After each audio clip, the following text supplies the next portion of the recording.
Dzień dobry, witam na kanale Studio Gesell. Nazywam się Dominika Ramirez-Wołkiewicz i dziś porozmawiamy o ważnym temacie dla przedsiębiorców rodzinnych. To jest o proponowanych zmianach w ustawie o Fundacji Rodzinnej. Te zmiany mogą mocno wpłynąć na sposób zarządzania majątkiem i planowania sukcesji w Polsce. Zostańcie ze mną do końca, bo będzie sporo praktycznych przykładów. Dlaczego w ogóle zmiany są proponowane? Fundacja Rodzinna to nowe narzędzie w polskim prawie. Działa od 2023 roku. Miała służyć sukcesji i ochronie majątku, ale część podmiotów zaczęła wykorzystywać ją do agresywnej optymalizacji podatkowej. Ministerstwo Finansów zareagowało i już rok temu zapowiedziało zmiany w ustawie. Cel?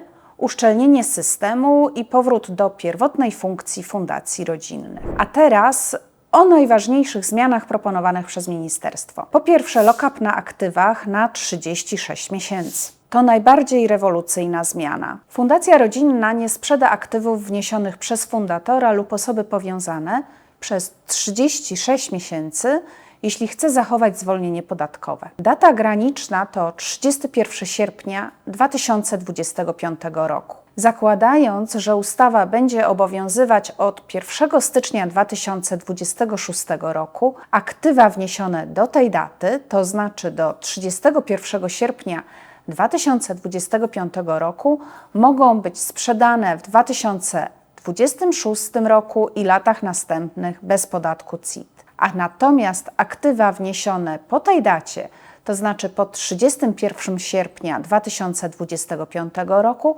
będą objęte lock-upem. Ich sprzedaż od 2026 roku będzie opodatkowana. A teraz przykład. Fundator wniósł do Fundacji Rodzinnej udziały w spółce z ograniczoną odpowiedzialnością 1 sierpnia 2025 roku. Fundacja sprzeda te udziały w lipcu 2026 roku. Oznacza to, że nie zapłaci podatku CIT. Aktywo nie podlega lock-upowi, ponieważ udziały zostały wniesione przed datą graniczną 31 sierpnia 2025 roku. Przykład drugi. Fundator wniósł do Fundacji Rodzinnej udziały w spółce ZOO 2 września 2025 roku. Fundacja sprzeda je w lutym 2027 roku. Podatek CIT fundacji wyniesie 19%, aktywo podlega bowiem lock-upowi, ponieważ udziały zostały wniesione do fundacji po dacie granicznej. Co więcej, bazując na dotychczasowej propozycji, pojawi się podwójne opodatkowanie, to znaczy 19% CIT na zbyciu aktywa, a później 15% CIT na wypłacie świadczeń dla beneficjenta fundacji. Przykład trzeci. Fundator wniósł do Fundacji Rodzinnej udziały w spółce z ograniczoną odpowiedzialnością 2 września 2025 roku. Fundacja sprzedaje 1 grudnia 2025 roku. Brak podatku CIT. Przepisy jeszcze nie obowiązują w roku 2025. Ustawa zmieniająca nie weszła jeszcze w życie. Ale uwaga, klauzula o unikaniu opodatkowania cały czas obowiązuje. O tym opowiem w dalszej części filmu. Przykład czwarty. Fundacja Rodzinna nabyła na giełdzie akcje 2 września 2025 roku. Fundacja sprzedała je w lutym 2026 roku. Brak podatku CIT. Aktywo nie podlega lock-upowi, ponieważ zostało nabyte od podmiotu niepowiązanego, a ograniczeniom w sprzedaży mają podlegać jedynie aktywa wniesione nieodpłatnie przez fundatora do Fundacji Rodzinnej lub nabyte przez Fundację Rodzinną od podmiotu powiązanego. Uwaga! Zmienia się opodatkowanie najmu krótkoterminowego. Dochody z najmu krótkoterminowego, np. z platform takich jak Airbnb, nie będą już objęte zwolnieniem podatkowym w Fundacji Rodzinnej. Zgodnie z proponowanymi zmianami przychody z tego rodzaju wynajmu będą opodatkowane na zasadach ogólnych, podobnie jak inne aktywności komercyjne. Zwolnienie pozostanie wyłącznie dla najmu długoterminowego, ale tylko w sytuacji, gdy będzie on realizowany na cele mieszkaniowe. Oznacza to istotne ograniczenie dla fundacji inwestujących w nieruchomości przeznaczone pod krótkoterminowy wynajem, które dotychczas korzystały z preferencji podatkowych, chociaż i tak były z tym problemy. To organy podatkowe bowiem w wydawanych interpretacjach kwestionowały wynajem krótkoterminowy mieszkań, uznawały to za usługę zakwaterowania lub usługę hotelową i odmawiały stosowania zwolnienia z CIT. Pomimo pozytywnych wyroków sądów, jak widać, Ministerstwo Finansów uznało, że najem krótkoterminowy mieszkań nie zasługuje na stosowanie preferencji podatkowych. Dochodzą podatki CFC i Exit Tax. Fundacje rodzinne będą objęte przepisami o kontrolowanych jednostkach zagranicznych oraz zostaną obłożone podatkiem od tzw. niezrealizowanych zysków, to jest Exit Tax. To ogranicza przenoszenie majątku za granicę bez podatku. W praktyce oznacza to, że fundacje posiadające udziały w zagranicznych spółkach będą musiały rozliczać dochody z nich tak, jakby zostały uzyskane w Polsce, na takich samych zasadach jak pozostali podatnicy. Dodatkowo w przypadku przeniesienia aktywów lub zmiany rezydencji podatkowej fundacji konieczne będzie zapłacenie podatku od wzrostu wartości majątku, nawet jeśli nie doszło jeszcze do faktycznej sprzedaży. A co z transparentnymi spółkami zagranicznymi?